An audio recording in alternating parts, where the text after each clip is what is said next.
Now we'll be looking at lifting techniques for getting groceries out of the trunk.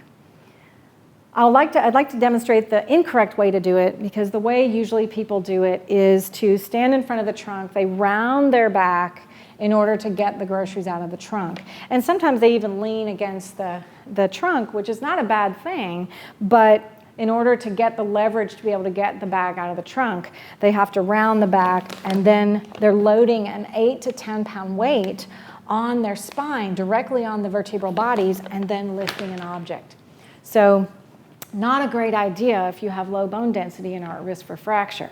So what we would certainly prefer is that you hinge at the hips, you set the spine, you lift the object and bring it as close to you as possible, bracing the knees gently against the trunk.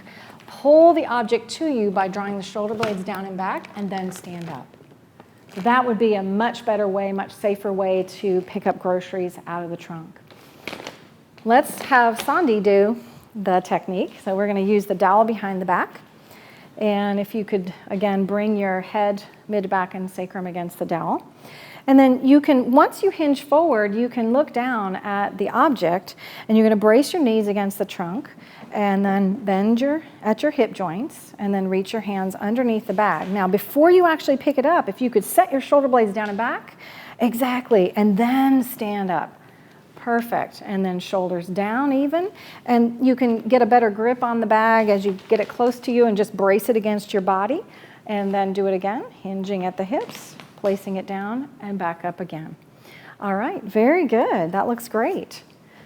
Thank you for joining us for lifting techniques for getting groceries out of the trunk, brought to you by the National Osteoporosis Foundation. Let's look at some lifting techniques for carrying things that have handles, such as luggage or heavy grocery bags. So one of the things I usually see people do when they lift something is, I'm going to step in front of you now, is they'll use their arm or their shoulder to do it. And if they're trying to put the piece of luggage, say, up on the security screening area, they'll pick it up, their wrist will cave in here, and the shoulder will lift. And then they round their spine in order to get it up there. So there's a lot of things going wrong with this. So what we want to do, instead of lifting that way, is to, again, hinge at the hip joints, finding the 3 points of contact here, and always making sure the spine is set. But then what is the upper extremity doing? So holding here, setting the shoulder down and back, and then lifting the object. If you can't do it correctly, it's probably too heavy for you to manage, and you could injure your shoulder or worse, injure your spine. So placing the object down by keeping that shoulder down and back, and really thinking of using a strong wrist and the elbow to lift the object. So you're mostly using the bicep to do it. Same thing with a grocery bag. Instead of lifting it like this and then throwing it up on the counter, is that you set the spine, set the shoulder, lift the object, and then place it down. So let's show Sandy how to do that. If you could stand next to the object, we're going to get our trusty little dowel out here, and then hinge at the hip joints and bend your knees so you can get down to the object. So you think of bending your knees in order to get to the object, and then set the shoulder down and back. Think of wrist strong, and then lift, right? And you don't necessarily have to keep the arm bent to do it. It depends on how heavy the object is. You could let the arm go straight, but then you don't want to let the shoulder just hang from the socket. You want to make sure you set the shoulder on the back and carry the object. Yeah, that looks good. And then hinge at the hips and make sure your head is back a little bit. Good. And then coming back up again. And then let's try the bag. It's a little bit lower. And again, hinging at the hips, sit back, and then pick up the object there. And just remember that sometimes when something is heavy, people will hold their palm up like that, and then let the wrist kind of hang back, and then that compromises the wrist. So you want to keep the wrist firm.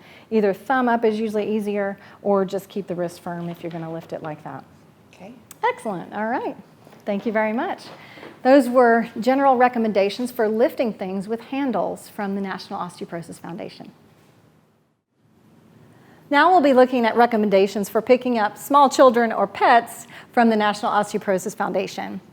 So first, what I usually see when people bend down to pet my little dog is this. So they're rounding their back and they're just kind of hanging out and petting the dog. And the dog loves that, but not a great idea if you have low bone density. So what you'd want to do is either kneel down, which is great for strengthening your legs, hinge at the hip joints to pet the dog. And if you're going to pick the dog up, you want to get down low enough to where you don't have to compromise your spine in order to do it. So you're going to squat down and then or kneel or lunge and then pick the dog up and get the dog close to you and then lift. So let's show Sandy how to do that. If you could sit, please.